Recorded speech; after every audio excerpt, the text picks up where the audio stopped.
Y esta es la gran angustia que yo estoy sintiendo hoy.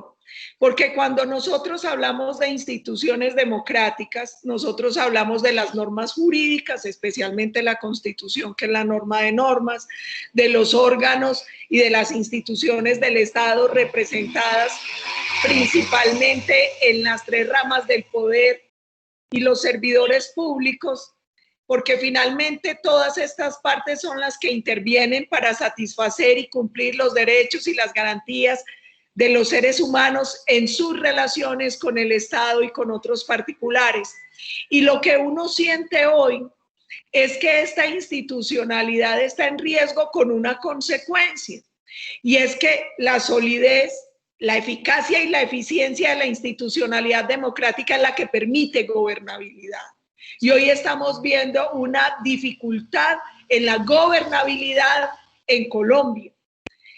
Cuando uno se pregunta por qué se podría decir que la institucionalidad democrática en Colombia está en riesgo, hay muchas razones, pero yo quisiera esbozar tres que para mí son importantes. Una razón internacional, una razón que es la rama judicial y otra razón que es el mal llamado proceso de paz. Cuando les hablo de la razón internacional, Colombia no es ajena a un movimiento que se gestó en los años 90 en la región y que el año pasado, en 2019, mutó en una nueva versión. ¿De qué les estoy hablando? Del Foro de Sao Paulo. Foro de Sao Paulo nació en 1990 con la idea de implementar modelos socialistas en América Latina, buscando fortalecer las supuestas luchas por la justicia y la emancipación. A raíz de eso se empezaron a dar unos gobiernos que todos vimos en Venezuela, en Brasil, en Ecuador, y que empezó a tener una gran, como un gran desprestigio por la corrupción de esos gobiernos, por la corrupción por la que están en este momento en procesos ante la justicia Lula, Correa, y obviamente ante la justicia internacional los procesos contra, en su momento, Chávez y hoy Nicolás Maduro, además de lo que ha pasado en Nicaragua y de otras denuncias contra los Kirchner en Argentina. A raíz de eso, el año pasado, el Foro de Sao Paulo decide mutar en una nueva versión, que es el Grupo de Puebla. El Grupo del Puebla no es nada distinto a lo que los jóvenes podrían llamar la versión 2.0 del Foro de Sao Paulo, donde tratan de lavar la cara por el desprestigio que ya tenía el foro por los temas de corrupción y lanzan una nueva organización con la misma idea, y es lograr tumbar lo que ellos denominan los gobiernos de centro derecha en América Latina, porque ellos sienten que son gobiernos que no han podido derrocar, que no han podido debilitar, y en esta nueva versión ellos sacan una nueva estrategia que algunos en Chile han analizado como la estrategia de revolución molecular disipada, y que no es nada distinto a una agenda que se viene implementando en toda América Latina a partir de una serie de movilizaciones denominadas movilizaciones sociales o protestas cívicas. En estas movilizaciones, el pasado 30 de agosto, los integrantes de los movimientos progresistas celebraron una reunión donde decidieron que el foco de las movilizaciones tenía que volverse a retomar a partir de la apertura que se estaba dando con el tema de la pandemia, que la idea era organizar a las sociedades, a la gente contra el sistema imperante, generando movilizaciones masivas, que se propusieran reformas constitucionales para facilitar la toma del poder, el control de los medios y especialmente de las redes, la promoción de toda la agenda progresista, el impulso a la relatividad de los valores, una reforma a la educación basada en el adoctrinamiento de lucha de clases, tratar de infiltrar por sectores progresistas y de izquierda todas las instituciones y generar instituciones paralelas a los entes del Estado, tratar de generar trazabilidad del dinero por vías tecnológicas para controlar bancos, divisas y rastrear capitales de personas no afines a la revolución, y buscar debilitamiento institucional, especialmente especialmente de la fuerza pública, hablando de la represión de la movilización social por parte de las fuerzas policiales y tratando de hacer aparecer esa fuerza policial como brutalidad policial. Esto que estamos viendo en Colombia no es exclusivo de Colombia. La misma estrategia la han empleado en Chile y en cada uno de los países, incluyendo Estados Unidos, donde se vienen dando estas movilizaciones de estos movimientos organizados. Entonces, un primer tema en el que tenemos que tener claridad es que este es un movimiento internacional muy bien organizado, que se inició en los años 90, que se ha ido reinventando y cuya última versión es el Grupo de Puebla, que tienen claridad en una agenda, que tienen claridad en estrategia, que tienen claridad en cómo van a ir manejando uno a uno los distintos elementos para la toma del poder en todos estos países. El segundo elemento es la justicia, la politización de la justicia colombiana, la corrupción que se ha evidenciado a partir del denominado cartel de la toga, las denuncias por acoso sexual y laboral en las altas cortes. Según la Fiscalía, los magistrados Francisco Javier Ricaurte y José Leonidas Bustos promovieron y organizaron lo que la propia Fiscalía denomina una organización criminal, a la que integraron al fiscal anticorrupción Luis Gustavo Moreno, que fue extraditado a los Estados Unidos, al abogado Leonardo Pinilla, al exmagistrado Gustavo Malo, y esa organización estaba, según la Fiscalía, abro comillas, dedicada a cometer delitos indeterminados que afectaron la seguridad y la administración pública, relacionados con actuaciones que se adelantaban en la jurisdicción penal y a manejar los procesos a cambio de jugosas sumas de dinero. Eso dice la Fiscalía sobre el denominado cartel de la toga.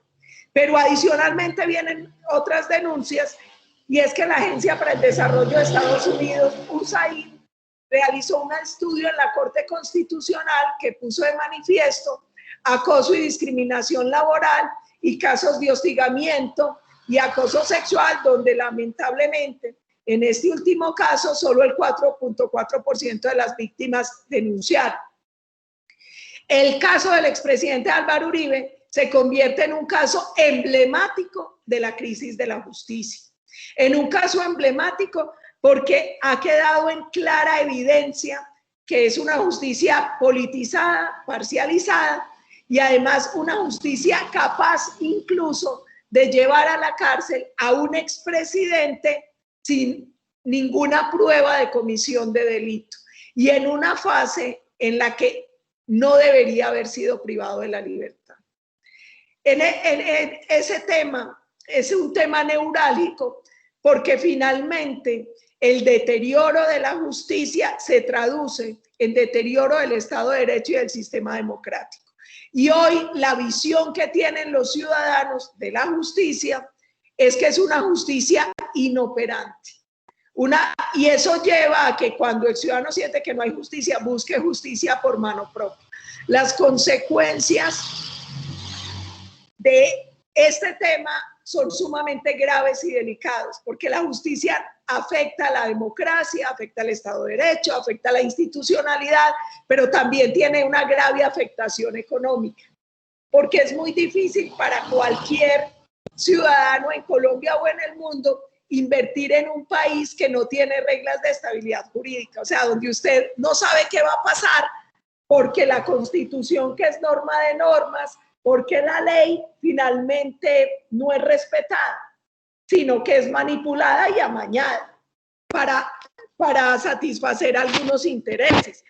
Cuando yo empezaba en algunos foros, por ejemplo, a explicar el caso del expresidente Uribe, Para la gente era muy difícil entender, primero, que el hombre que había sido una líder en la lucha contra el narcotráfico, el terrorismo en Colombia, hoy estuviese privado de la libertad y los verdugos estuviesen en el Congreso ejerciendo como honorables parlamentarios sin pagar un día de cárcel. Pero para ellos también era muy difícil, primero, que al expresidente le denegaran la defensa en libertad en un proceso como este, sabiendo que él siempre ha acudido a las citaciones a la justicia. Y de hecho muchos constitucionalistas calificaron esa privación de la libertad como una extralimitación del órgano judicial. La otra cosa es que en todo el proceso no existió ningún elemento, ninguna prueba contundente que vinculara al expresidente Álvaro Uribe con la comisión de los supuestos delitos por los cuales está siendo juzgado. El acervo probatorio es sumamente débil.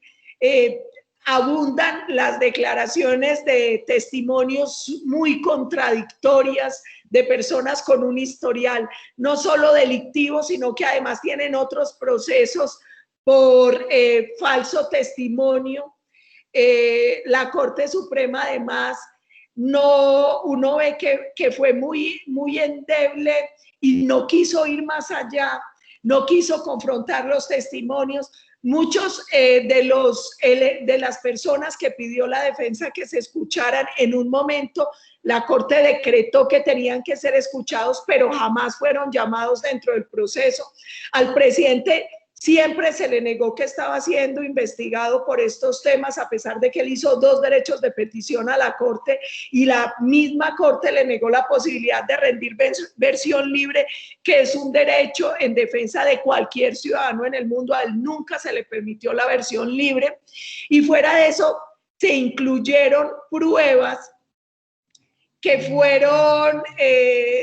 se obtuvieron de manera ilegal, como las 22.000 interceptaciones del magistrado Barceló en un proceso que nada tiene que ver con que se seguía contra el representante a la Cámara, Nilton Córdoba. Y solo para señalar un elemento adicional, fue que no se declararan impedidos, por ejemplo, el magistrado Reyes, que fue el ponente, quien además tiene claros vínculos contractuales, tuvo claros vínculos contractuales con el gobierno Santos, relaciones laborales con la esposa del senador Cepeda, que en este caso pasó de ser el denunciado a ser denunciante, y otros magistrados también que tenían claro conflicto de intereses y que nunca los expusieron antes de formar parte y de tomar decisión en este proceso. El tercer elemento es el mal llamado proceso de paz. Hace poco, en un foro de Política Network for Values, que es una plataforma que opera a nivel mundial a la que yo pertenezco, invitamos para analizar el caso del expresidente Uribe al exministro español Jaime Mayor Oreja. Y a mí me impresionó demasiado la ponencia de don Jaime Mayor Oreja, porque él vio algo que muchos colombianos o no queríamos ver o lo veíamos, pero no lo queríamos analizar de fondo. Y es que en el marco de todo lo que está viviendo hoy Colombia, el deterioro de la justicia, el deterioro institucional, el encarcelamiento del expresidente Álvaro Uribe Vélez, juega un papel fundamental el proceso con la FARC. ¿Cuál era el análisis que hacía Jaime Mayor Oreja? Que los acuerdos de paz finalmente son unos acuerdos marco donde se supone que los terroristas se comprometen a dejar de matar y los gobiernos se comprometen a transformar las sociedades, pero de manera ingenua terminan transformándola para facilitar los objetivos de esos terroristas. Una primera cosa que es importante es que en Colombia una de las partes no cumplió porque los terroristas no han dejado de matar, pero ellos sí lograron que no solo el gobierno firmante, sino que toda la institucionalidad y los gobiernos posteriores tuviesen unos compromisos que les han permitido a ellos infiltrar la institucionalidad e implementar el acuerdo por vías no legales ni constitucionales. Y miren, dicen que uno ¿por qué siempre vuelve al mismo tema? Porque es que es un tema que no podemos echar al olvido. El 2 de octubre es una fecha muy importante para Colombia porque fue la fecha en que los colombianos le dijimos no vía plebiscito al acuerdo. Y ahí empieza a nacer un tema muy grave y es que el Estado con el discurso justificatorio de la paz, donde se supondría entonces, según ellos, que el fin justifica los medios, pasa por encima de una decisión del constituyente primario en las urnas. Entonces los colombianos dijimos mayoritariamente no. Nosotros no escogimos el mecanismo, lo escogieron la propia FARC y el gobierno. Ambos se habían comprometido con que ese era el requisito sine qua non para el acuerdo. De hecho, así consta en el documento de los llanos de Yarí de las FARC. Y a pesar de que dijimos no, a la fuerza, por una proposición que no tiene valor jurídico, simplemente político en el Congreso de la República, con las mayorías, impusieron el acuerdo. Y no solo se trataba de imponer el acuerdo, sino de toda la transgresión a la Constitución y a la ley que venía de la mano con el acuerdo. Porque recuerden que ese acuerdo se convirtió de facto en una gran reforma constitucional vía fast track, donde además se creó un nuevo tribunal que es la JEP por fuera del sistema judicial instaurado en la Constitución como un supratribunal que la evidencia ha demostrado que más que un tribunal de justicia es un aparato de venganza criminal encargado de lavar los crímenes de la FARC y de abrir procesos para tratar de humillar y debilitar a la fuerza pública y además de involucrar a sectores políticos y a sectores empresariales del país. Jaime Mayor Oreja decía que es muy parecido a lo que pasa en Colombia con la FARC a lo que pasó en España con ETA. Y de hecho él dice que es el acuerdo con ETA, al igual que el acuerdo con la FARC y todos los acuerdos de paz en el mundo, tienen una característica y es que siempre son acuerdos sinuosos, acuerdos oscuros, donde nunca los pueblos alcanzan a comprender la naturaleza, la dimensión y la profundidad de los acuerdos, porque nunca se dice toda la verdad de lo acordado y de sus implicaciones, porque nunca le hacen entender al ciudadano que son acuerdos de largo plazo que van más allá de los firmantes, de la comunidad internacional y del gobierno de turno. Y ahí yo siempre recuerdo también lo que se vivió en Cuba cuando se amnistió a Fidel Castro. Y yo siempre traigo a colación un discurso que es el discurso de Díaz Balar, que se llama la amnistía. Y siempre traigo a colación este discurso de los años 50, porque el Congreso en pleno aprobó que se amnistiara a Fidel Castro. Y él fue la única voz en contra de esa amnistía, a pesar de ser familiar de Fidel Castro. Y en ese discurso de Díaz Balar, que se llama La amnistía, un discurso muy corto, que si no lo conocen, de 1955, yo se lo pasaré al doctor Julio para que se los comparta, porque es un discurso hermoso. Él decía en ese discurso que él, a diferencia de los otros, se manifestaba en contra de la amnistía, porque a pesar de ser él una persona siempre a favor de la paz y la fraternidad de los cubanos, reconocía que esa amnistía que se daba a Fidel Castro y a su grupo no iba a traer la paz y la reconciliación, porque ellos finalmente no querían la paz, ni querían una solución de tipo nacional, ni querían la democracia, ni querían elecciones, ni querían confraternidad, que ellos lo que querían era el poder y el poder absoluto. para destruir todo vestigio de constitución y de ley en Cuba y para instaurar la más cruel y la más bárbara tiranía. Y eso fue lo mismo que quiso Chávez cuando fue amnistiado y que quieren la FARC hoy en Colombia después de haber sido amnistiados. Porque así digan que no, lo que hemos visto hasta hoy es amnistía, porque no han pagado un solo día por sus crímenes y la JEP a muchos de ellos sí les ha borrado sus delitos.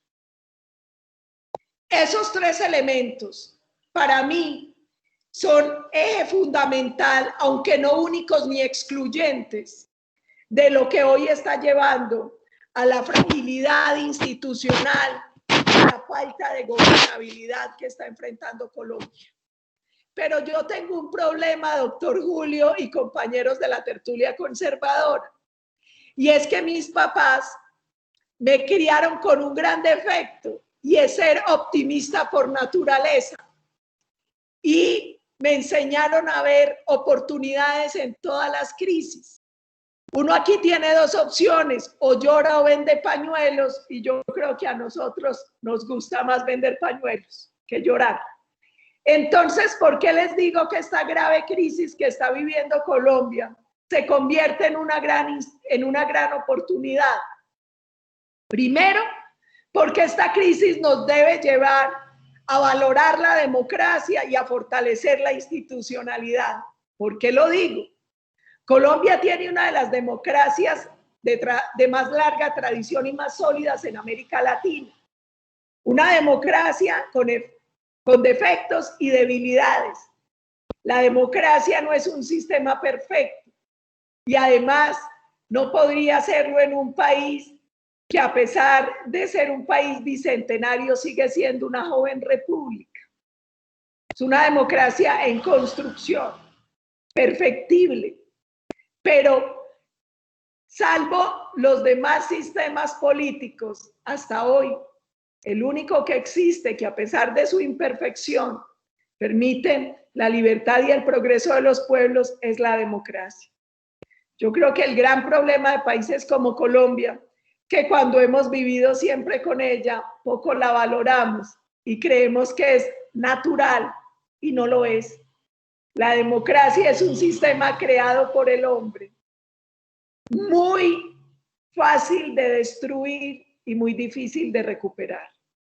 Entonces, esta coyuntura nos debería llevar a la reflexión sobre el valor de la democracia, sobre la necesidad de defender la democracia como sistema perfectible, pero como el mejor de los sistemas. Nos debería llevar al fortalecimiento institucional, porque nosotros tenemos instituciones muy débiles aún, y ahí más adelante yo les hablaré específicamente del caso de Medellín y del joven alcalde Quintero, pero les pongo ese ejemplo. Yo me enorgullecía en Colombia y fuera de Colombia, y lo sigo haciendo cuando hablo de mi Medellín, porque decía que, a diferencia de otras ciudades del país, Medellín había demostrado que cuando hay fortalecimiento, hay fuerza institucional, no importa quién la gobierne, se mantienen unas sendas y unos principios de crecimiento y de desarrollo. Lamentablemente, la situación con el joven alcalde es que hoy nos puso en evidencia que lamentablemente nuestra institucionalidad no era tan fuerte y que sí podían llegar malos alcaldes a destruir lo que nos ha costado tanto construir. Eso quedó en evidencia. Y eso es mucho más grave en Colombia. En Colombia ha sido permanente la debilidad institucional. Y como les decía al comienzo, nosotros necesitamos instituciones fuertes porque nosotros, los hombres, pasamos. Ustedes que me conocen hace tantos años, con toda esta dificultad, sí que se me ha notado el paso del tiempo. Y por eso es que necesitamos tanto que las instituciones sean fuertes, porque a nosotros nos va pasando el tiempo. Partidos fuertes. Decía Francisco Madero en México que los partidos son tan fuertes como los principios que defienden. Partidos fuertes, instituciones fuertes. Esa tiene que ser nuestra lucha. Y a uno a veces le preocupa que en estas coyunturas, quienes tienen la claridad en el propósito de destruir la institucionalidad, terminan convirtiéndonos a veces hasta en idiotas útiles para servirles a esos macabros propósitos. Y lo digo, por ejemplo, con los recientes hechos de la Policía Nacional. Hechos lamentables pero aislados, en una institución de más de 61,000 hombres y mujeres que por casi 130 años han defendido con su propia vida la seguridad de los ciudadanos, el orden, nuestros bienes. Pero hoy ellos quieren hacer ver que un error de algunos miembros de la institución son definitorios de la institución en sí, para deteriorarla, para acabarla, para promover supuestas reformas. Miren, la última reforma a la policía la hicieron en 2018 y la hicieron por la presión del Acuerdo de La Habana. Y a quienes salen a desconocer el debido proceso, la presunción de inocencia y el derecho al buen nombre de los miembros de la policía, que también son colombianos, que también son ciudadanos y que deberían, y a los que no tendríamos y no tenemos por qué negarle derechos que tienen todos los ciudadanos. Muchos pasando de polite para no entrar en contradicción, para no ir en contra de la supuesta opinión pública y de la corriente de lo que ellos dicen, terminan convirtiéndose en idiotas útiles de los enemigos de la institucionalidad y de la fuerza pública que hoy quieren destruirla. La segunda oportunidad que yo veo es que cuando es tan evidente la dificultad de la justicia en Colombia, el único camino es reformarla, y reformarla a fondo y reformarla ya. ¿Por qué es una oportunidad? Porque esa tiene que ser una causa. Se está yendo la voz, se está yendo la voz. Perdón, senadora, creo que hay un problema en el micrófono para que organicemos un poco. Se está oyendo poco, miremos a ver si fue que tocó algún botoncito equivocadamente, si es tan amable.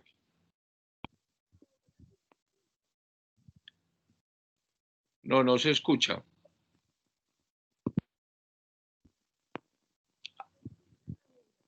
No, no escucho.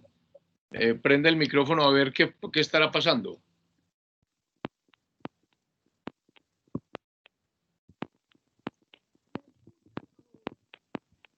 Puede que sea el conector del micrófono en la pantalla.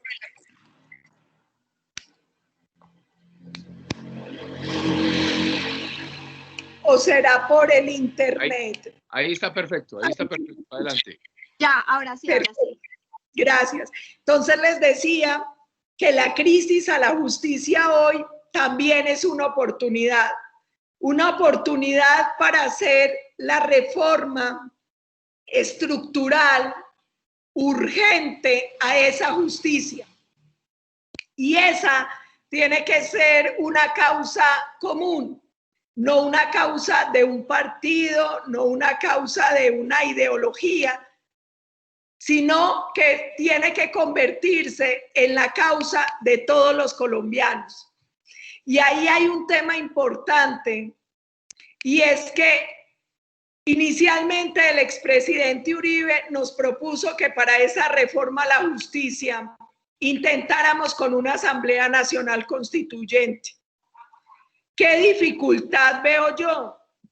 Que cuando se habló de la constituyente, muchos sectores presentaron objeción, y una objeción con razón, por el recuerdo vivo que tienen de lo que pasó con la constituyente del 91, y además porque la Asamblea Constituyente ha sido una bandera de la izquierda radical y de la FARC.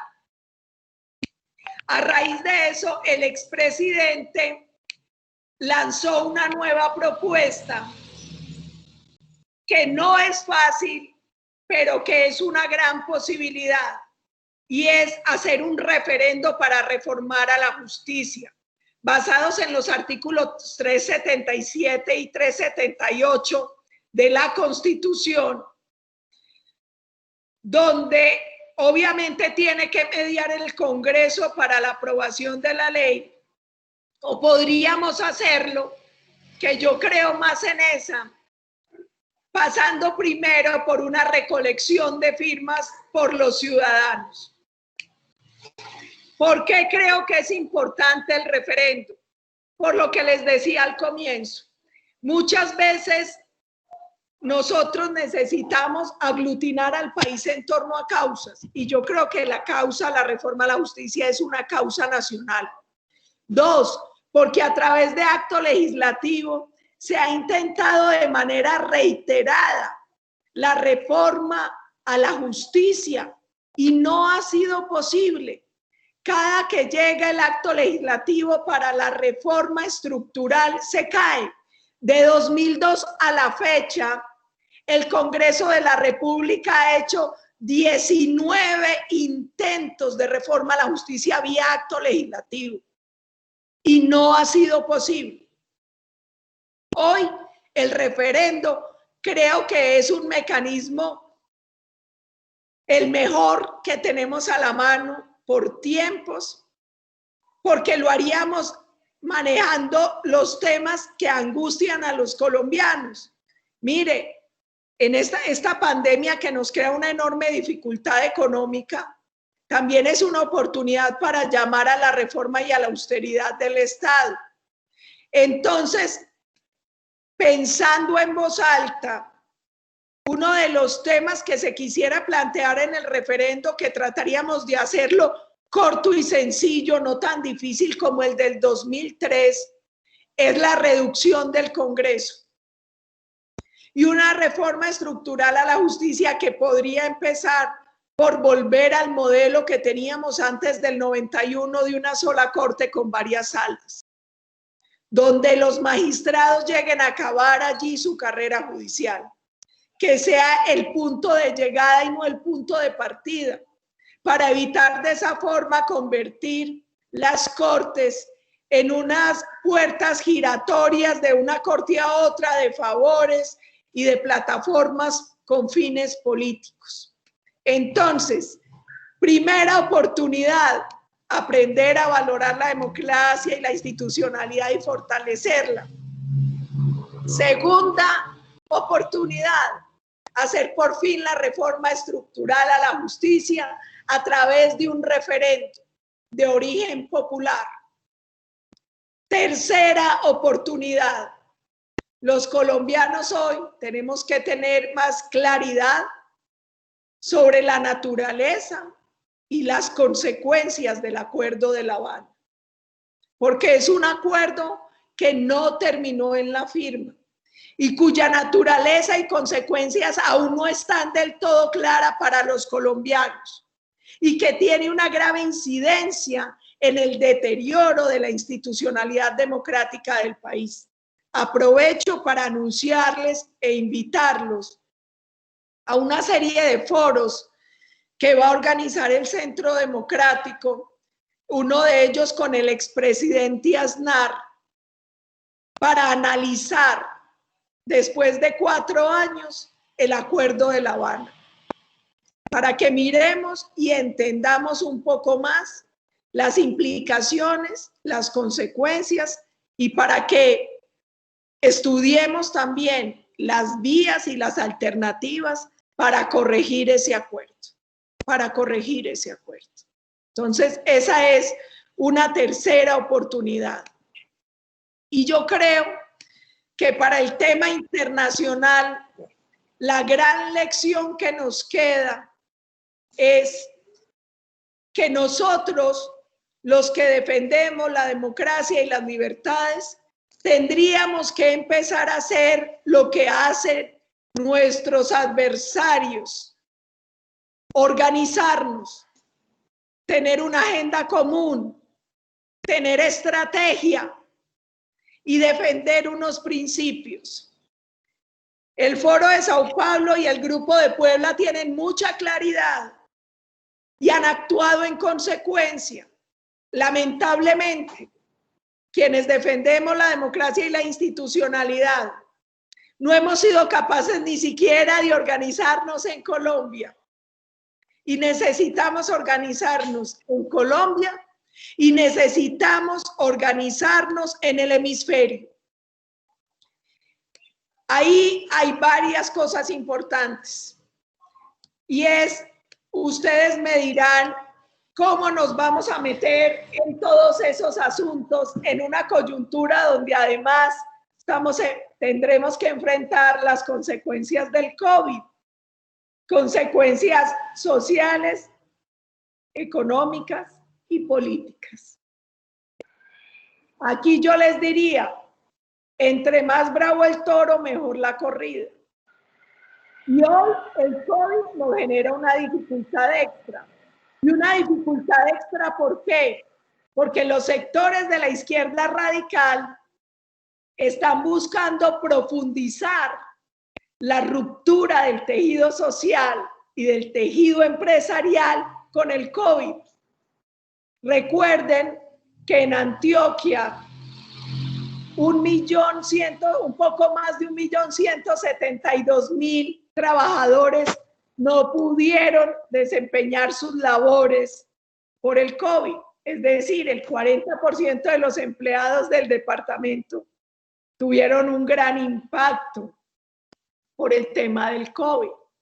Recuerden que hoy el 30% de los hogares en Colombia pasaron de 3 a 2 comidas diarias por el COVID. Recuerden el problema que se nos va a crear por el endeudamiento al que nos obliga esta coyuntura. Un endeudamiento difícil que hay que manejar con responsabilidad, pero necesario para buscar la reactivación. Y mire, la izquierda radical tan organizada y los sectores criminales que vienen buscando frenar aún más la economía. Cuando apenas podemos empezar a salir a retomar nuevamente nuestras actividades, ellos promueven paros, promueven movilizaciones, hacen daños en bienes públicos y privados. Se oponen de manera organizada y coordinada a los grandes proyectos mineroenergéticos, a los que nos permitirían de pronto, de una manera mucho más ágil, superar la crisis económica producto del COVID. Ellos tienen clara su agenda y vienen trabajando en esa agenda. No es gratuito, por ejemplo, que ellos generen esa sensación siempre de incertidumbre, de desconfianza, de odio de clases. Y yo les decía ahora, las crisis son oportunidades, y una prueba de eso es que por primera vez yo estoy viendo a un sector empresarial que está entendiendo que sin patria no hay empresa y que le están apostando a la defensa de valores como la libertad de emprendimiento y la libertad económica. Y eso es muy importante. Eso es muy importante. Muchas veces el sector empresarial era esquivo y prefería mirar a otro lado antes que inmiscuirse en sectores que para ellos son políticos.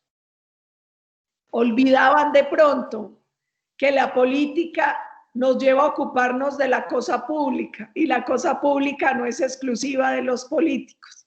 Debería ser tarea de todos los ciudadanos, incluyendo de manera especial a los empresarios, que son finalmente los verdaderos artífices del desarrollo, del crecimiento económico de nuestros pueblos. Entonces, para poder avanzar en preguntas, la primera reflexión que yo les quería dejar era esa.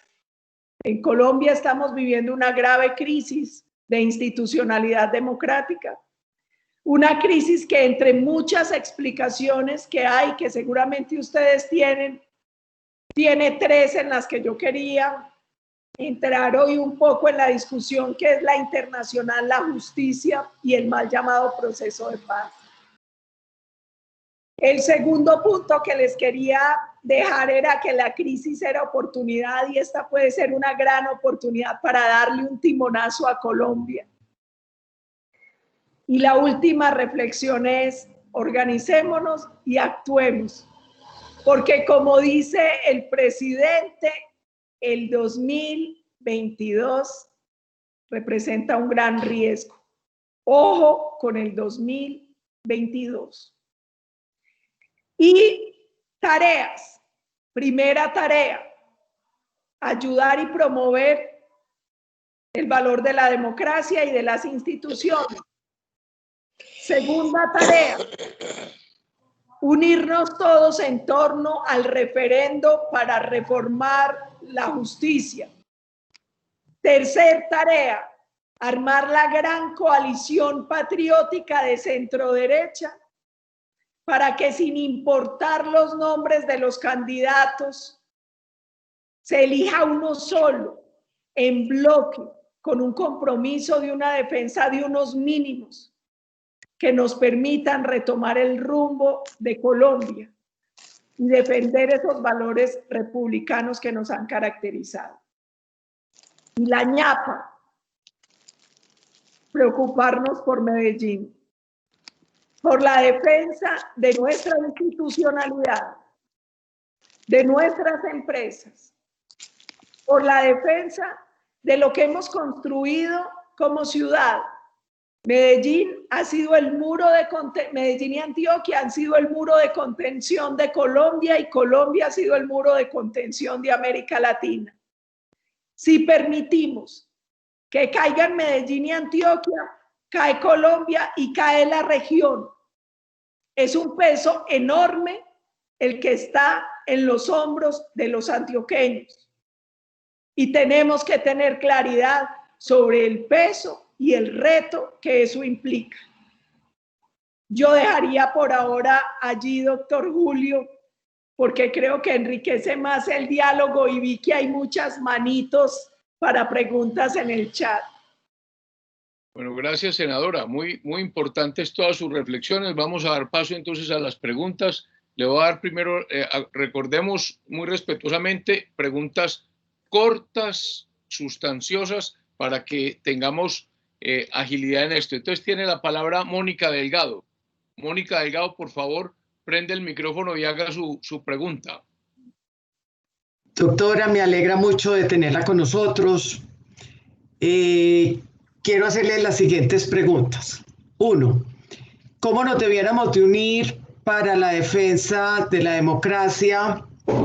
Hacer un conjunto de abogados para defender toda la situación que están haciendo. ¿Han pensado en eso en el Centro Democrático y en los otros partidos? 2.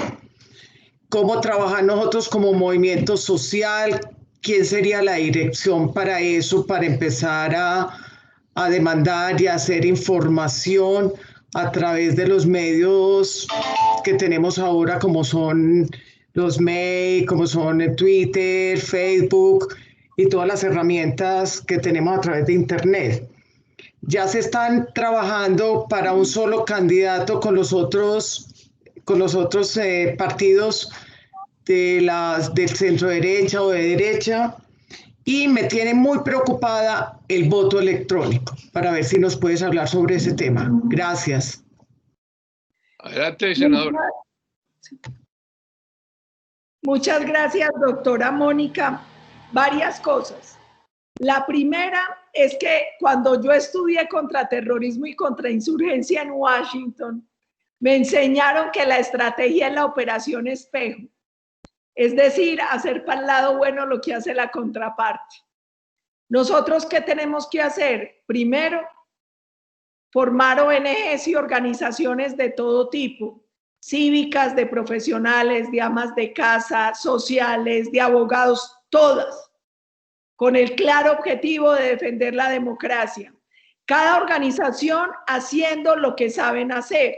Por ejemplo, si hay una organización de abogados A nosotros la izquierda nos quita mucho tiempo y nos distrae porque nos mantiene demandados. A mí me demandó la FARC en la comisión de acusaciones. Me demandaron unos políticos en el Consejo Nacional Electoral. Me demandó Iván Cepeda en la ONU que porque yo puse en riesgo a los magistrados de la Corte cuando le mandé un audio a la Reserva. En fin, citoso me demandan. Nosotros necesitamos un grupo de abogados capaces de hacer lo mismo con ellos. Ellos viven violando la Constitución y la ley. Que los demanden por todo, porque así no llegue a feliz término la demanda, por lo menos los mantenemos ocupados, porque a veces con la izquierda pasa lo mismo que con los niños, que puede que uno no los aconducte, pero los entretiene para que no hagan tanto daño. Entonces, todo tipo de organizaciones, y ahí yo les hago un llamado, no esperen a que alguien les diga, se las arme o las organice. Vayan armando ustedes sus propios grupos. Ustedes no se imaginan cuánto le ha servido al país el trabajo de ustedes en la tertulia conservadora. Ustedes tienen ahí un grupo interdisciplinario. Armen grupos de abogados, armen veedurías ciudadanas, armen ONGs. O sea, tenemos que empezar a organizarnos y a hablarnos entre las distintas organizaciones. El tema de redes, esa es la verdadera guerra de este siglo. Ellos conocen perfectamente cómo manejar cada una de las redes, cómo manipularlas, cómo mandar mensajes específicos, claros a cada persona. Es casi como una acupuntura. Nosotros no hemos sido capaces de hacer eso. Nosotros tenemos un discurso que dice la verdad y que hay evidencia empírica, pero no lo sabemos decir en bonito. Nosotros vamos a necesitar estudiar más el manejo de redes, el lenguaje de redes y buscar tener lo que ellos tienen, bodeguitas, gente que se dedique al Twitter, al Facebook, al WhatsApp, a hacer videitos caseros, a mandar mensajes, a hacer memes, a poner la gente a reflexionar. ¿Y por qué les digo que nos toca estudiar y aprender eso? Miren, hoy la última generación de jóvenes es una generación de TikTok, que es una red de videitos charros. Yo en estos días me metí y yo decía, Dios santo, ¿y uno cómo le entra a eso? Hay que entrar, hay que buscar la manera. Ellos ya no se concentran más de 10 o 15 segundos y uno tiene que engancharlos para que se queden 30 o 20. ¿Cómo los engancho? ¿Cómo les empiezo a mandar mensajes en el lenguaje de ellos? Hace poco estaba yo en un conversatorio con José Antonio Cast, fundador del Partido Republicano en Chile, y me decía que, por ejemplo, él se dio cuenta que la gran estrategia de comunicación eran los memes, que a los muchachos lo que les gusta es eso, una cosa charra con poquita letra, porque no les gusta leer. Y nosotros somos felices haciendo tratados para que nadie lea. Artículos larguísimos para que nadie lea.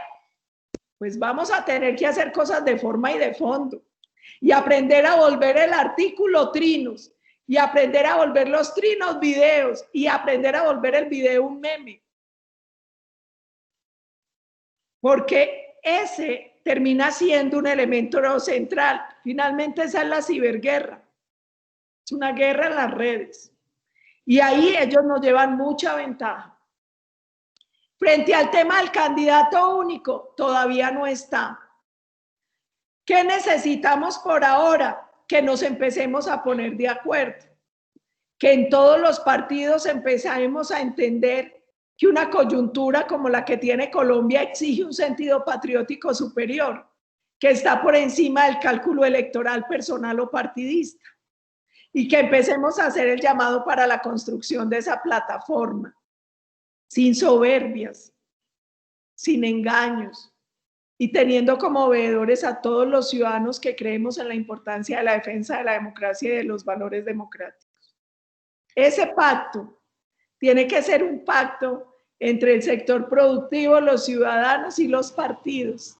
Tenemos que hacerlo todos y todos le tenemos que hacer veeduría, porque si no, terminamos viviendo en Colombia lo que acaba de vivir Medellín y lo que siempre ha vivido Bogotá. Una izquierda que gana con minorías porque la derecha siempre ha estado dividida. Entonces, hasta ahora no hay acuerdo. Yo estoy tratando de escribir, de mandar mensajes, de invitar a todos los partidos a ver si lo logramos. Y creo que tiene que ser un objetivo común. Gracias, y el senadora. tema del voto electrónico, ahí hago una pequeña observación. Todos le tenemos mucho miedo al riesgo del voto electrónico. Lo que pasa es que ya existe un mandato para que se vaya hacia allá. ¿Qué creo yo? Que el voto electrónico está ahí, que nosotros lo que tenemos que tratar de hacer es que no sea una cosa inmediata, para que cuando se dé con todas las garantías necesarias. Me parece riesgoso, me parece difícil, me parece que va a ser ineludible porque la pandemia nos mostró que finalmente muchas cosas irán mutando allá, pero creo que más importante que obsesionarnos con el voto electrónico es obsesionarnos con salvaguardar la democracia y el respeto a la decisión del pueblo, a la decisión de los ciudadanos, a nuestra decisión como constituyente primario. Muchas gracias, doctora Mónica. Gracias. Gracias. Sigue Camilo Salazar Restrepo y se prepara Cristina de Toro. Camilo, gente joven en la tertulia, adelante. Doctor Julio, muchísimas gracias a usted, Dios mediante mi próximo concejal. Doctora Paola, para mí siempre es un placer escucharla, sobre todo en temas que tienen que ver con fuerza pública y democracia, porque usted tiene clarísimas las cifras. Voy a recoger una de las palabras que usted humildemente y muy querida me dio una vez que me la encontré en Micaela. Al final las elecciones van a hacer que nos lleven a unirnos a todos. Mi pregunta es, ¿no vamos en la dirección contraria? Me explico. En la política no es importante ser, sino parecer. Y el Centro Democrático, que se ha caracterizado por ser un partido disciplinado, en su casa, Medellín, está dando la sensación de desunión. ¿No cree que eso puede afectar las elecciones presidenciales y gobernación y alcaldía dentro de 3 años?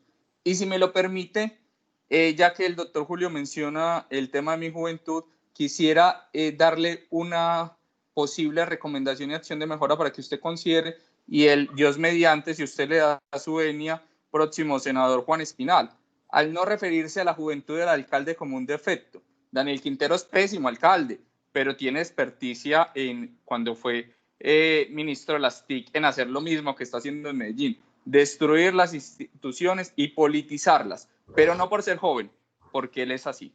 Muchísimas gracias, doctor Julio, senadora. Gracias, doctor Camilo. Lo primero es, usted tiene toda la razón en que uno tiene que ser y parecer. Tiene toda la razón en que hoy mi propio partido tiene una crisis muy delicada en Medellín y Antioquia. Esperemos que están sonando las campanas. En Medellín y Antioquia. Y parte de esa división se está dando por el tema de Quintero. Y se está dando por el tema de Quintero porque hay temas que no permiten ningún tipo de cálculo. En estos días decía el doctor José Obdulio algo cierto y lo decía de manera categórica. Es que la visión y la acción de Quintero es antagónica a la del Centro Democrático. No entiende uno por qué a los concejales del partido se les hace tan difícil entender eso. Eso no admite ningún cálculo y eso debió llevar de manera inmediata a la oposición al alcalde. Para mí, eso fue claro desde el primer minuto. Cuando yo empecé a ver las actuaciones de Quintero, inmediatamente y de manera abierta me fui con Juan Espinal a la oposición contra Quintero. Le duele a uno ver que a veces priman otras cosas frente al deber ser. Ahí yo concuerdo con el doctor Camilo que tenemos que hacer un llamado a la unión, pero también a la disciplina y a la coherencia. Por disciplina y por coherencia, el Consejo debió declararse todo en oposición y ejercerla, porque es que no es solo una declaración política, eso se tiene que traducir en acciones de control frente a la administración municipal y frente a los actos de Quintero. Me preocupa y yo seguiré luchando porque se haga lo correcto. Yo siempre he dicho, y por eso mi logo son 3 P's: patria, principios y partido. En ese orden, y el orden no es negociable. Por eso a veces me han notado un poco díscola, pero yo siempre le cuento al presidente cada decisión y siempre le explico cada decisión. Y aquí eso nos está faltando.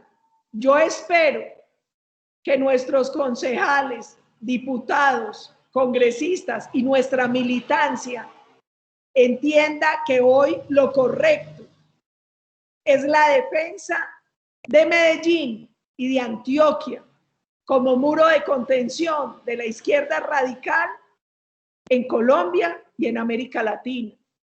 Espero que lo entiendan y que lo ejerzan. Y vuelvo y digo, hay que hacer el llamado a la unidad, hay que hacer el llamado a ser y parecer, pero también hay que hacer un llamado a la coherencia y a la disciplina, porque creo que si no, nuestro partido lamentablemente no tendrá el futuro que debería tener. El expresidente Uribe siempre nos ha dicho, tenemos que pasar de Uribe al uribismo y del uribismo al centro democrático. Eso solo es posible si el partido actúa de manera coherente con los principios que dice defender. Y por respeto a usted, Camilo, no le volvería a decir joven Quintero a Quintero. Y no se lo decía porque la juventud sea defecto, porque de hecho, si usted mira a mi equipo, se dará cuenta que yo soy la anciana, porque yo creo en el valor, en el coraje de la juventud. Se lo digo de manera irónica, porque él no representa lo que son los jóvenes. Él no representa rebeldía, sino anarquía. Él no representa un respiro a la política, sino las malas costumbres de la politiquería y de la corrupción. Porque él no representa la capacidad de soñar, de construir de la juventud. Él representa el odio y la división. Entonces, por respeto y siguiendo su recomendación, no le volvería a decir joven alcalde, pero también se lo quiero decir, Camilo, se lo decía de manera irónica, porque lo que menos representa a él es un modelo de lo que es la juventud en la política. Él es todo lo contrario. Él representa el dogmatismo, el odio, la anarquía, la politiquería, la corrupción. Eso representa Daniel Quintero. La destrucción de la institucionalidad, la destrucción de lo que le ha costado tanto a Medellín y Antioquia. Yo espero que los antioqueños entendamos el reto y entendamos por qué es prioridad enfrentar lo que está haciendo hoy la administración de Medellín. Gracias, senadora. Muchas gracias, senadora. Cristina del Toro, por favor, adelante. Prende el micrófono, Cristina, gracias. Buenos días, senadora Paola.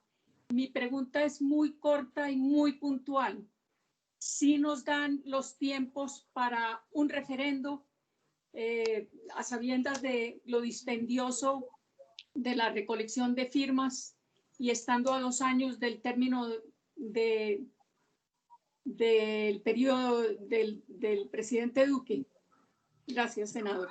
Muchas gracias, doctora Cristina. Yo no la he podido ver nunca así personalmente, pero la leo, la admiro mucho y créame que para mí es un enorme honor y un privilegio poderme dirigir hoy a usted. Muchas gracias además por su valor y porque en momentos en que la prensa poco o nada cumple su función, usted ha sido un faro para la lucha democrática.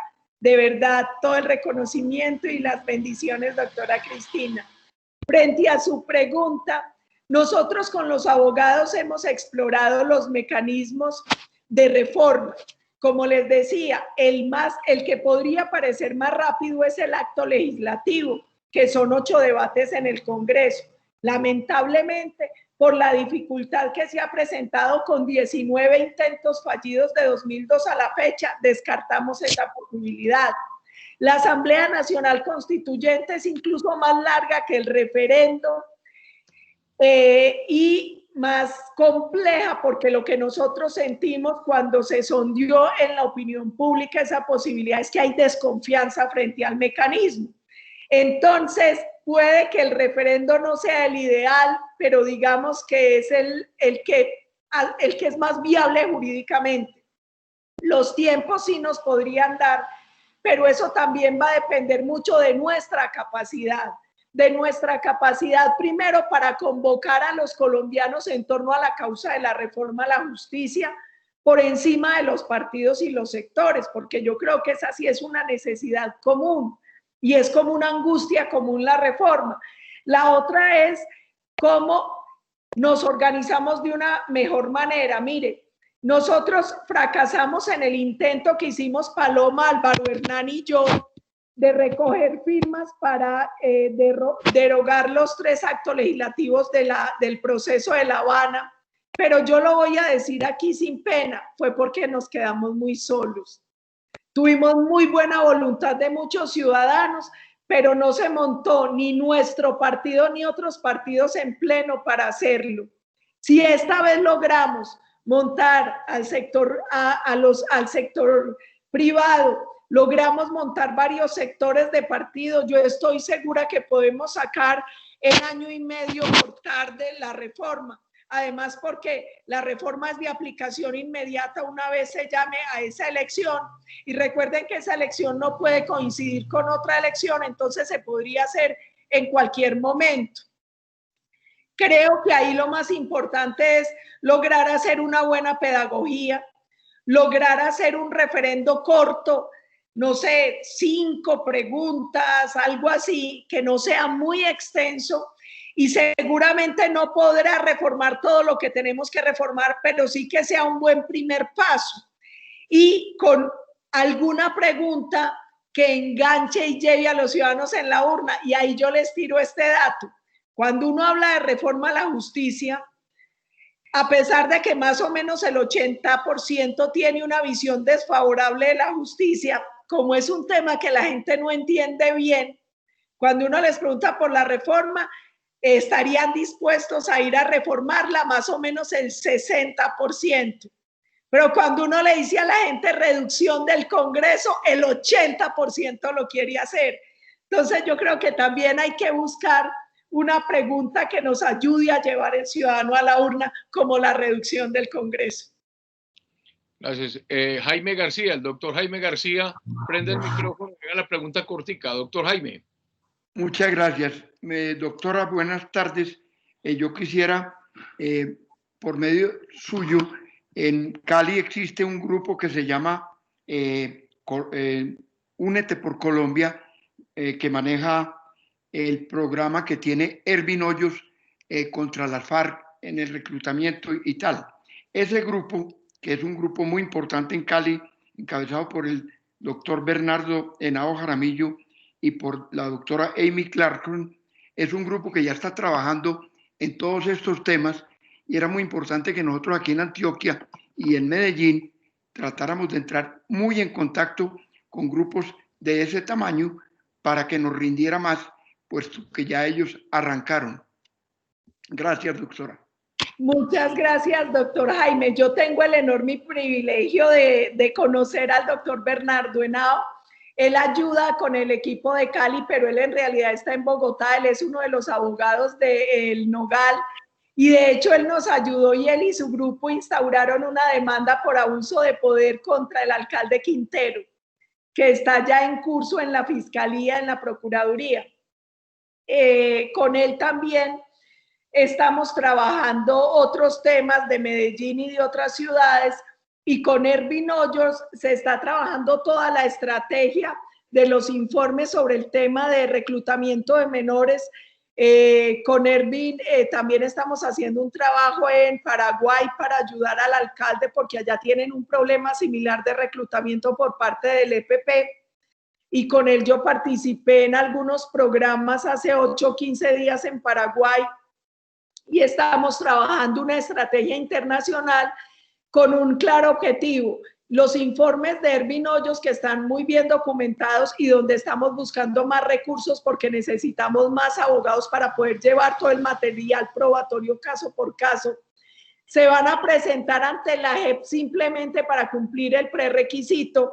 Nosotros sabemos que allí no va a pasar nada, pero como entra como subsidiaria la Corte Penal Internacional, estos informes van a ir después de manera inmediata a la Corte para buscar desde allí poder hacer que la FARC, pues que la FARC pague por estos delitos, que son delitos atroces y de lesa humanidad que no precluyen, gracias a Dios, y donde ellos funcionan como un tribunal subsidiario. Entonces yo los puedo poner en contacto. El doctor Bernardo Henao, como les digo, ya nos está ayudando con algunos temas de denuncias acá. Yo también le dicté una conferencia a los empresarios de Cali. Allí están empresarios grandes, medianos y pequeñitos. Está el de MAC, hay muchos. Con ellos yo estuve hace más o menos 15 días presentándoles justamente una conferencia similar a esta sobre el riesgo institucional. Y yo creo que aquí hay una cosa, y es: no crean que porque pareciera que no pasa nada, no está pasando nada. Sí están pasando cosas y sí hay mucha gente trabajando. Necesitamos que más trabajen. Mire, sin ningún vínculo político, hay una organización en Medellín que se llama Libertank. Esa organización la dirige Camilo Guzmán. Allí hay un grupo enorme de empresarios, una junta directiva con empresarios como el doctor Campillo de Soya, y ellos vienen haciendo un trabajo muy interesante para defender la libertad de mercado. El próximo 7 de octubre, de 9 a 10 y media de la mañana, ellos con sus empresarios y sus trabajadores van a hacer una manifestación en defensa de la empresa privada. Y ellos ya vienen elaborando documentos, haciendo videos y haciendo un trabajo importante.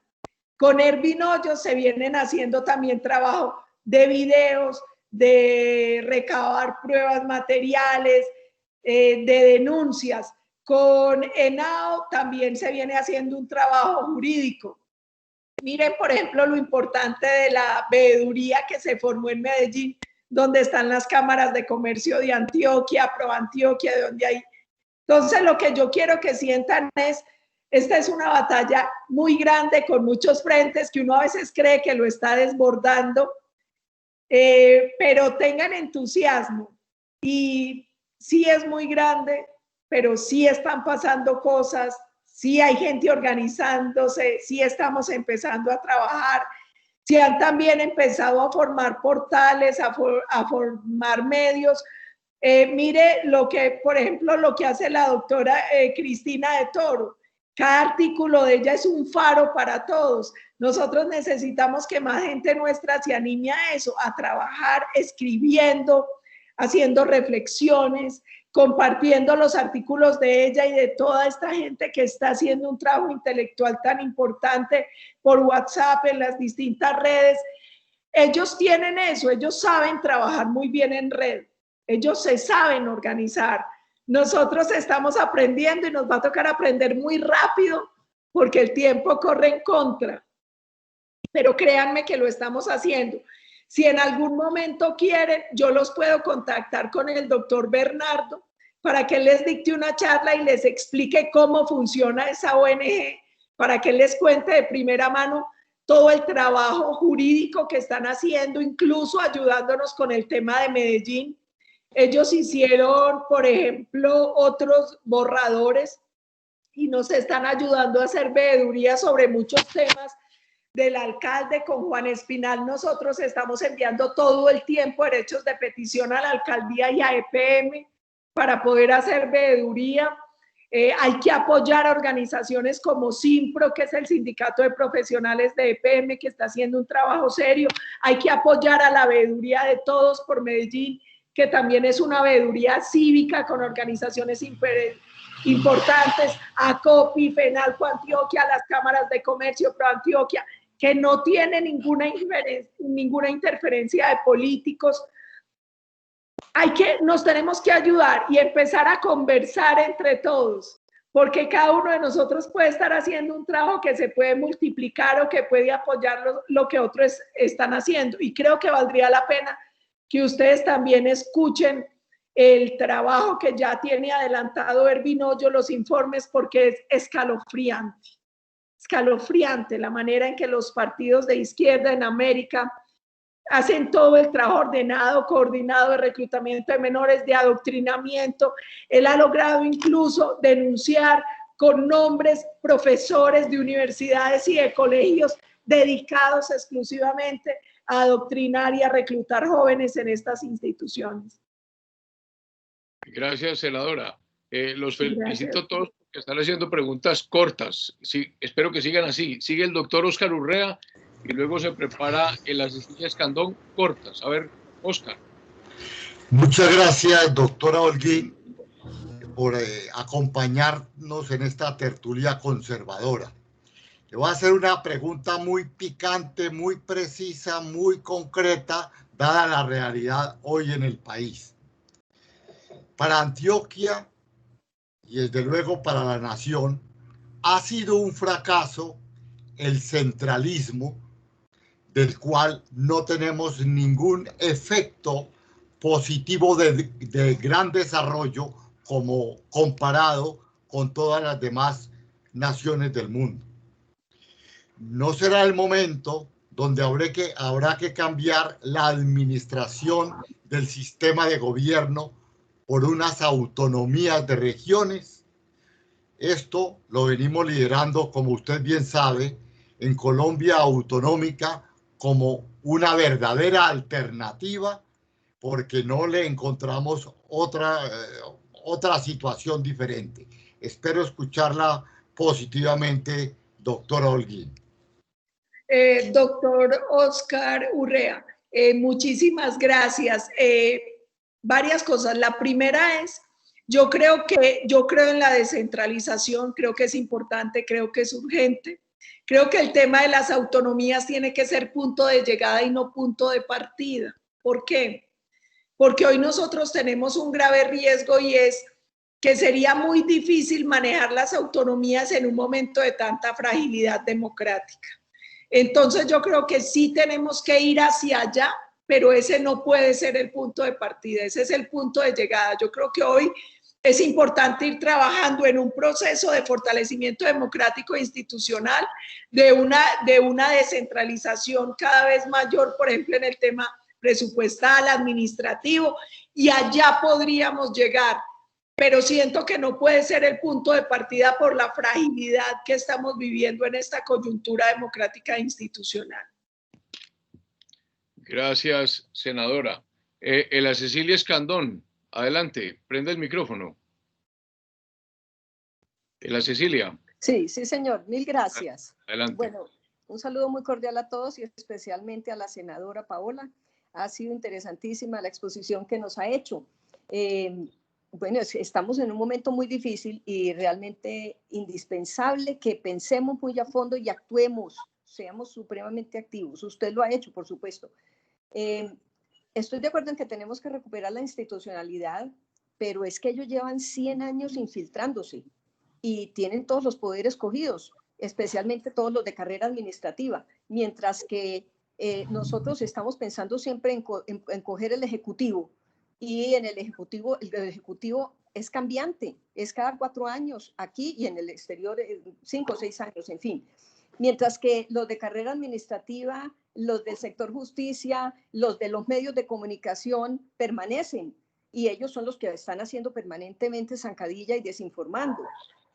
Entonces, me parece que para la derecha ha sido supremamente difícil. No hay un organismo, no hay una institución mundial que también nos apoye en ese sentido. Más bien no son permanentes los poquísimos que hay. En cambio, generalmente todos los de izquierda son dictadores, corruptos, tienen todo el dinero del mundo y encima tienen ahora alianzas con el narcotráfico y con lo que llaman el globalismo. Total que entonces me han parecido muy interesantes todas las apreciaciones suyas, y yo quisiera hacer un énfasis inmenso en lo que dice el expresidente Uribe en el 2022.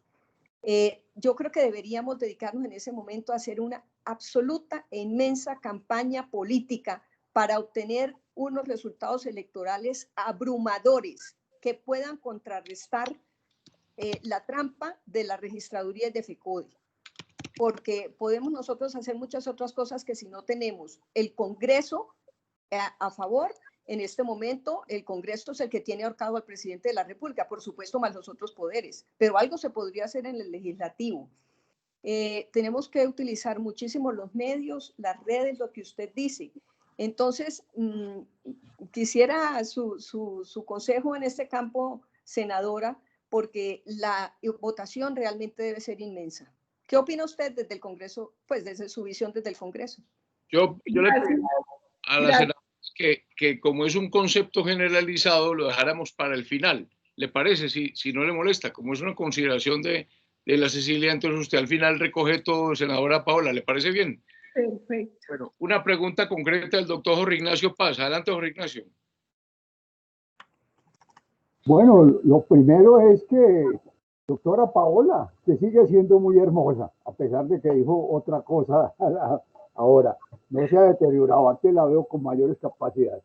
Yo tengo varias inquietudes, pero voy a tratar de ser sintético. Primero, la preocupación con el presidente de la República. Tu presentación fue fantástica, ¿no? Cubriste todos los puntos, pero tiene la inquietud. Realmente el presidente sí está consciente de todo esto que está pasando, porque vemos pues que él ha querido apartarse de cualquier cuestión que se parezca con el doctor Uribe. Antioquia la tiene a un lado, pues no hay ninguna funcionario importante que venga de Antioquia. Y totalmente complaciente contra todas las presiones que vienen de la izquierda. Si no, miremos lo que ha pasado con la educación pública. Finalmente hacen una huelga de hambre en la Universidad Nacional y les arregla $1 billón. Entonces me preocupa mucho eso.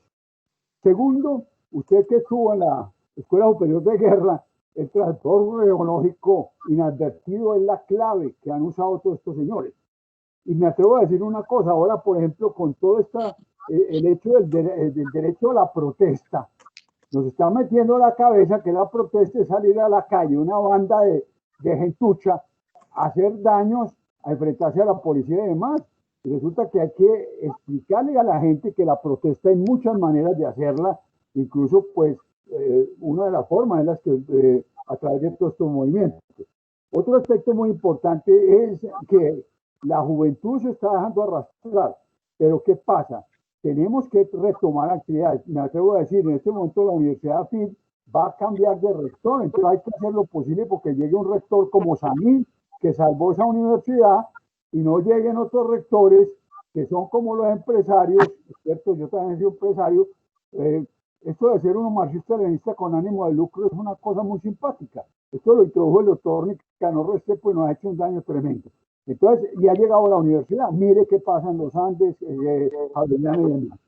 Lo otro es FECODE, que tiene un flujo tan impresionante y que está haciendo tanto daño.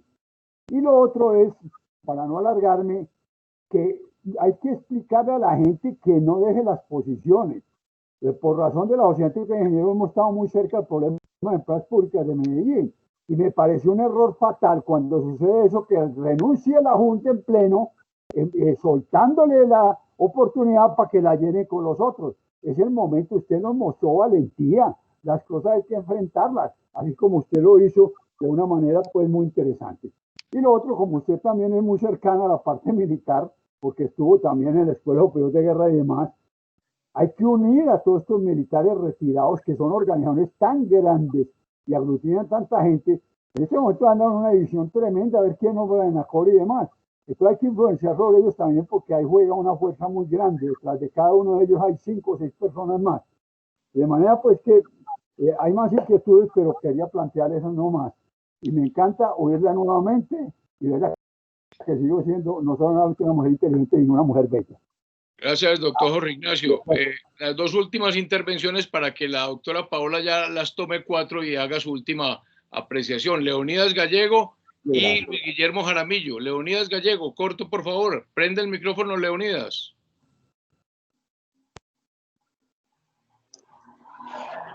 Doctora Paola, ha sido un placer oírle su conferencia. En algunos círculos en la ciudad de Medellín hemos venido hablando que el remedio que debiéramos aplicar en Antioquia para los problemas de la alcaldía es la revocatoria del mandato. La segunda pregunta que yo tengo es, para que esto no vuelva a ocurrir, que llegue un muchacho inexperto a manejar los destinos de una ciudad tan importante como Medellín, debemos aplicar un remedio general para Antioquia. Para Antioquia no, para todo Colombia. ¿Usted sería partidaria de que todo aspirante a un puesto de dirección en la alcaldía, como alcalde o como gobernador, el alcalde presente un proyecto de reforma de diagnóstico organizacional para poder seguir con su campaña? El resultado de esta citación el resumen de ese diagnóstico lo presentaría en el momento de la inscripción de la candidatura. Y el día que se posesionen, el candidato ganador se posesione de su cargo, presentaría el resultado del diagnóstico, un plan de trabajo que sería la base luego para el plan de desarrollo de su cuatrenio. Y lo tercero que yo quería preguntarle es, ¿usted estaría dispuesta a jugarse su capital político por el diagnóstico organizacional en la administración pública y por la revocatoria del mandato, comenzando por Medellín? Muchas gracias. Gracias, doctor Leonidas. Y la última, el doctor Luis Guillermo Jaramillo, para que la doctora Paola ya cierre la tertulia. Doctor Luis Guillermo Jaramillo. Senadora, saludo muy cordial. Quiero ser concreto con esta pregunta. Yo veo que usted todavía está en la dirección departamental del Centro Democrático. Ahí también figuro yo.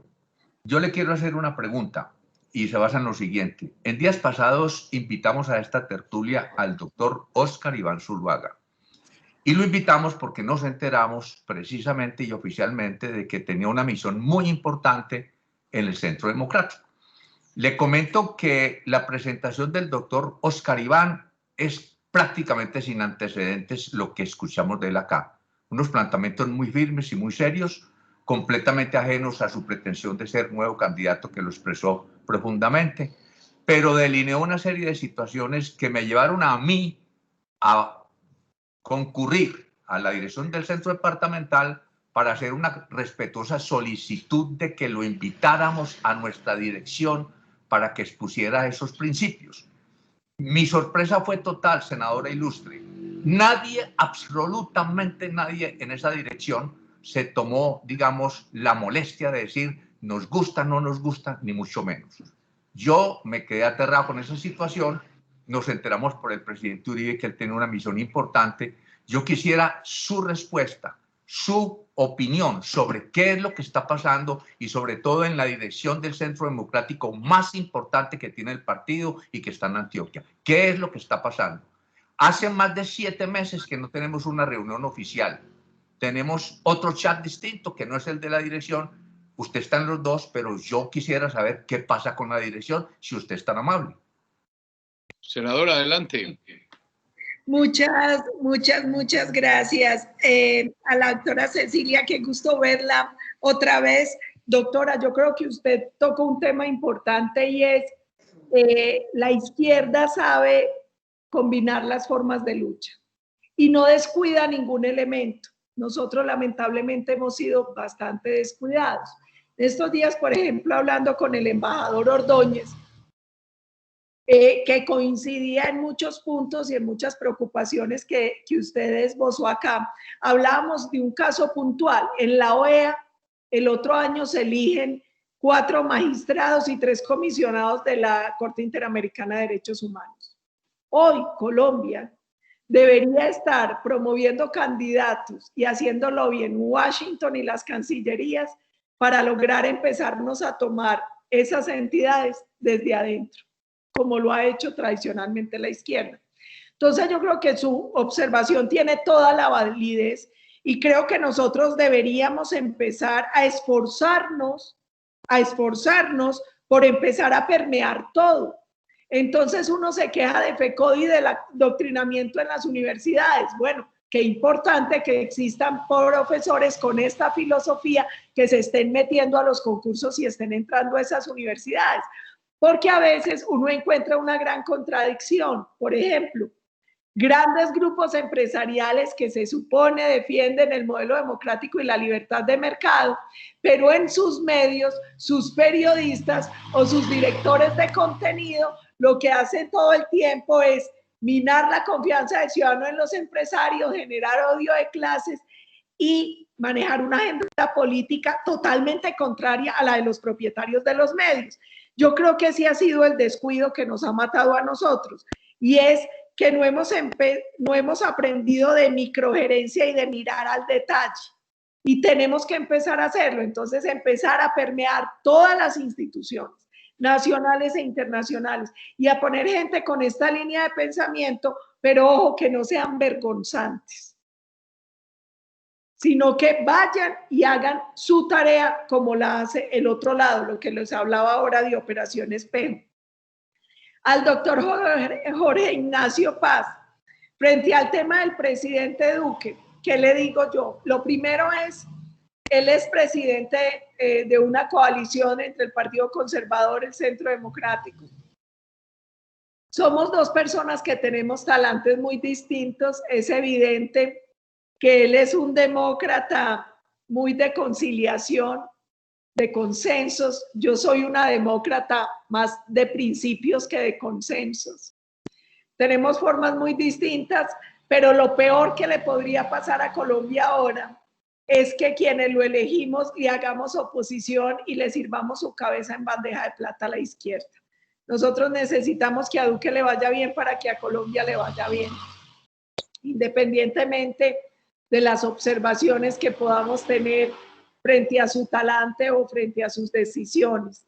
El tema de la protesta social a mí me parece grave porque, de hecho, yo acabo de escribir un artículo que salió hoy en La Hora de la Verdad sobre la sentencia de la Corte, una sentencia a todas luces desproporcionada, amañada y muy peligrosa, como lo decía uno de los magistrados que salvó voto, que busca más incendiar que tratar de arreglar la situación del país, porque protesta social, sí, derecho a disentir, sí, movilización social, sí, pero no conducta criminal. Es que los daños a los bienes públicos y privados y el ataque a la fuerza pública y bloquear vías e impedir los derechos de los no marchantes no es protesta, no es movilización, no es disenso, es crimen, es delito, y eso no se puede permitir en una sociedad democrática, y eso es inadmisible. Y eso se permitió en Chile y se está permitiendo en Colombia y se permite en otros países. No, señores, yo fui 8 años oposición de Santos.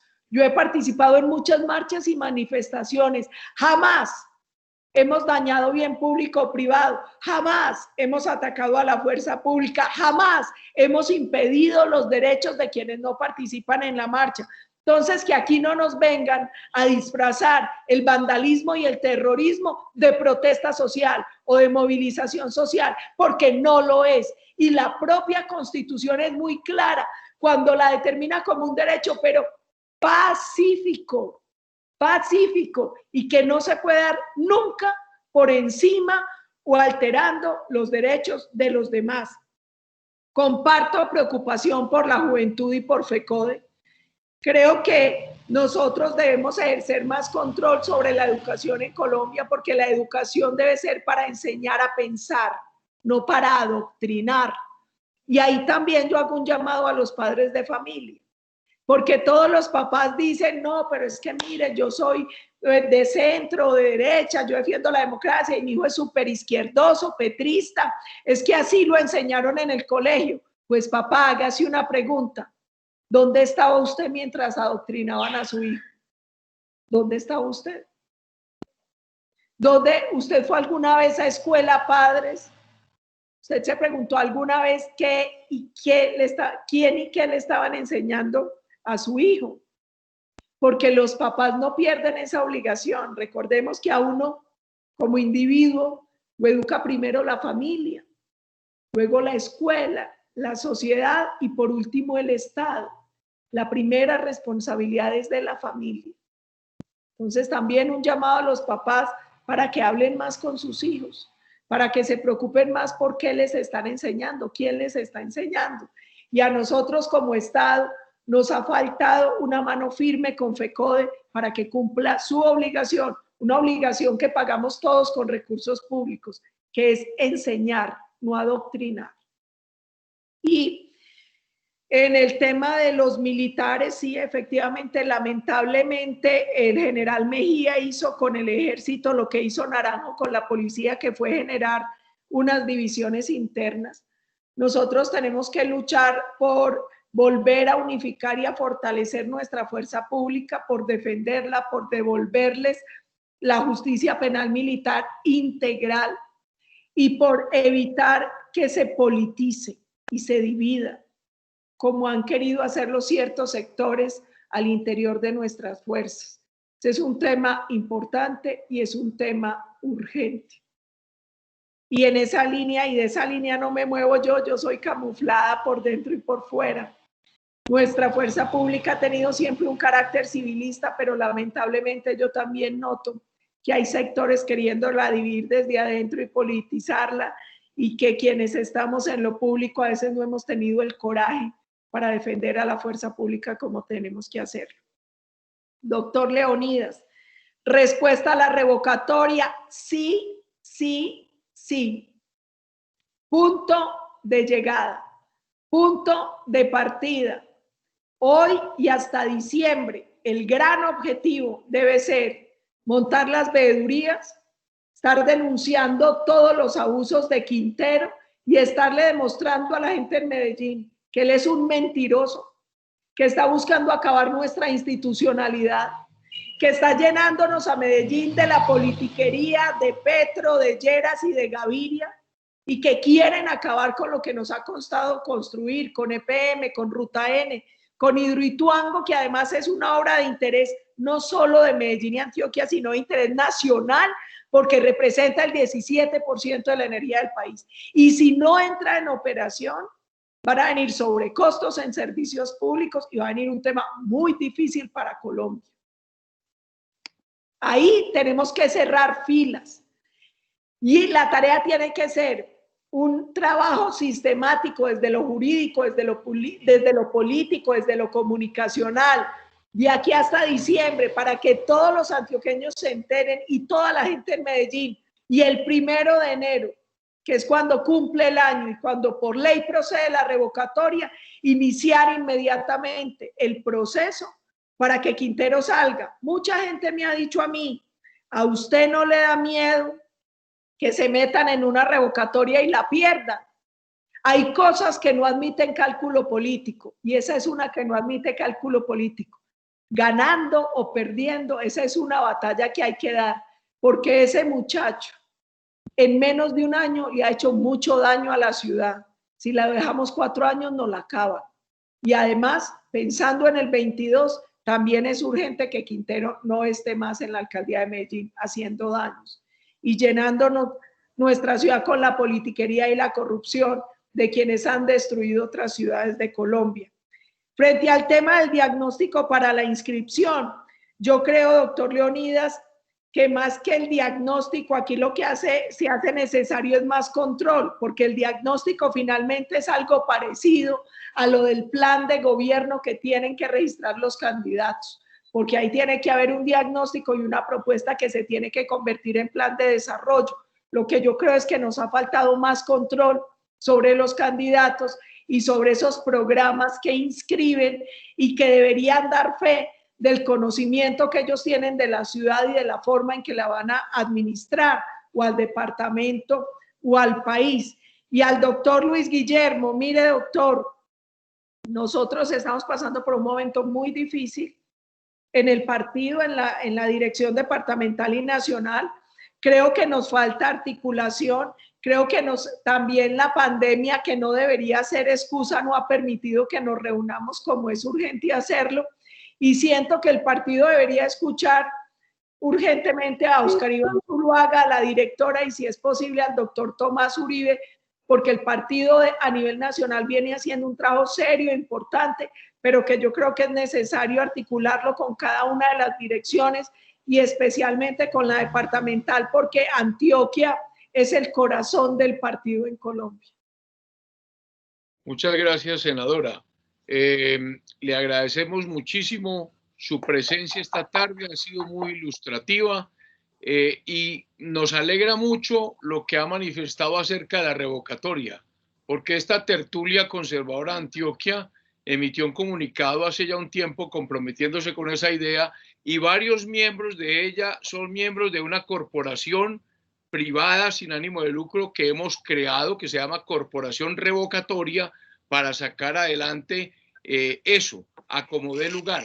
Hay que sacar de su silla al actual alcalde de Medellín y ya veremos hacia adelante. Pero muchos miembros son de esta y otros son unos industriales y personas muy cercanas a usted, al Partido Conservador, al Partido Liberal. El doctor Rafael Uribe, que es liberal, está en esa junta directiva. De manera que ese es un cometido muy especial de Antioquia, y me parece que logrando eso, logrando la revocatoria, Antioquia va a señalar un rumbo al país, porque sería la primera ciudad importante que genera un hecho político de esa naturaleza, y así se abrirá una puerta, un dique de contención serio al tema de la izquierda y una salida a la centro derecha, de manera que yo creo que poniéndole todos decisión, voluntad al tema de la revocatoria, vamos a lograrlo. Esa corporación el 2 de enero hará las solicitudes de formularios correspondientes y montaremos todo lo que haya que montar para que a más tardar en abril se entreguen las firmas requeridas, que son 92,000.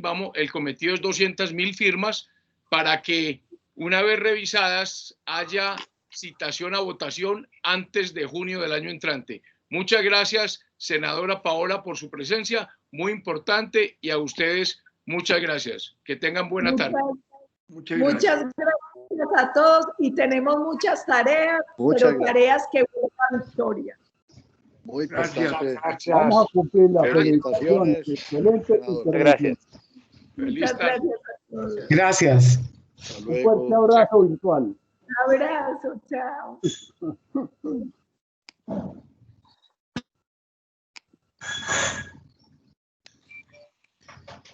Julio, gracias.